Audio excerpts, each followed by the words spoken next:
Hello, and welcome to Fun Facts Online. Today we are dedicating our entire session to a single, revolutionary topic that is currently redefining the boundaries of orthopedics and metabolic medicine. We are talking about the osteogenic switch. This is not just a buzzword, it represents a fundamental paradigm shift in how we treat the human skeleton. For the last 30 years, medicine has been playing a defensive game, trying to slow down the inevitable decay of bone mass. Today, we are going to explore how we are moving to the offensive, flipping a biological switch that forces the body to stop losing bone and start rebuilding it. The focus of this episode is the emergence of bispecific antibodies, or BsAbs, a new class of bioengineered precision tools that are unlocking the body's latent regenerative potential.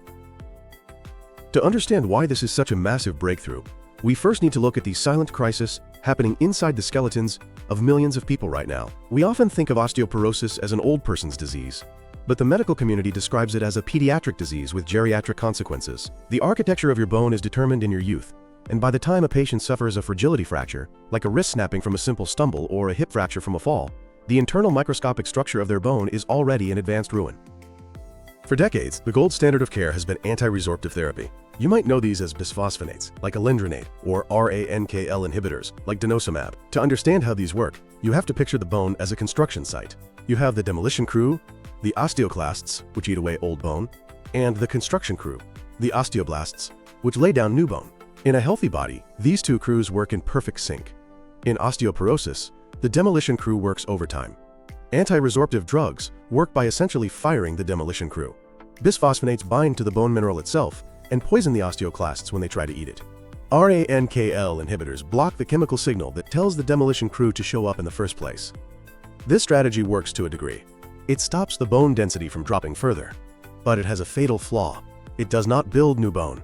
It merely freezes the skeleton in its current fragile state. Even worse, because the construction of new bone is chemically coupled to the removal of old bone, long-term use of these drugs can lead to what is called frozen bone. This is a skeleton that is highly mineralized but brittle, like old chalk. It loses the ability to repair the tiny microcracks that form from daily movement, which can paradoxically lead to atypical fractures. The holy grail of orthopedics has always been anabolic therapy. Drugs that don't just stop the loss, but actively tell the construction crew to build. We have had glimpses of this with drugs like teriparatide or romosozumab, but we are now entering a new era where we can do more than just nudge the system. We can force a hard reset. This is the osteogenic switch. It is the specific molecular event where a stem cell in your bone marrow decides, irreversibly, to become a bone-building osteoblast.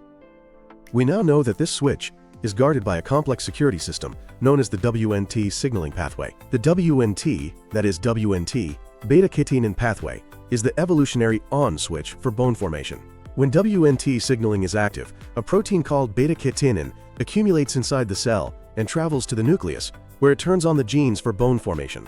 However, nature is terrified of unchecked growth, which leads to cancer or bone overgrowth, so it installed emergency brakes on this system. The primary brake is a protein called sclerostin. Sclerostin is secreted by mature bone cells buried deep in the matrix.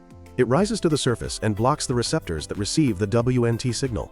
It effectively tells the surface cells, "We have enough bone here, stop building." The pharmaceutical industry tried to attack this first by creating monoclonal antibodies, like romosozumab, that just target sclerostin. It worked. Bone density went up. But clinical data revealed a frustrating phenomenon. The body is smart. When you block sclerostin, the body detects the surge in bone growth and panics. It compensates by upregulating a second brake called DKK1. DKK1 is a stress response inhibitor that also blocks the WNT receptor. It is a redundant braking system. You cut the main brake line, sclerostin, and the emergency brake, DKK1, immediately engages. This limits how long and how effectively these single-target drugs can work. This is exactly where the bispecific antibody enters the arena. A bispecific antibody, or BsAb, is a masterpiece of bioengineering. It is a single protein designed with two different arms that can bind to two different targets simultaneously.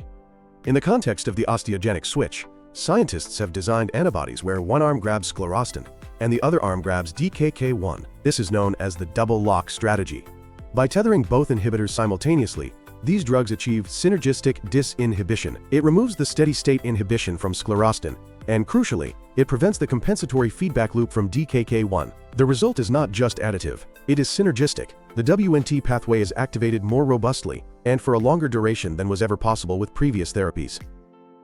Leading the charge in this field is Angitia Biopharmaceuticals with their candidate drug AGA2118.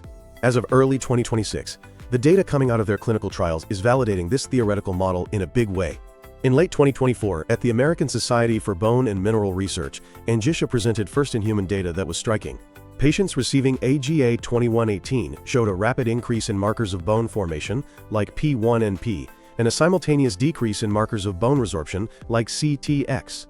This is fascinating because typically, due to the coupling effect I mentioned earlier, when you increase formation, resorption eventually rises to match it. This drug appears to uncouple the two, widening the anabolic window.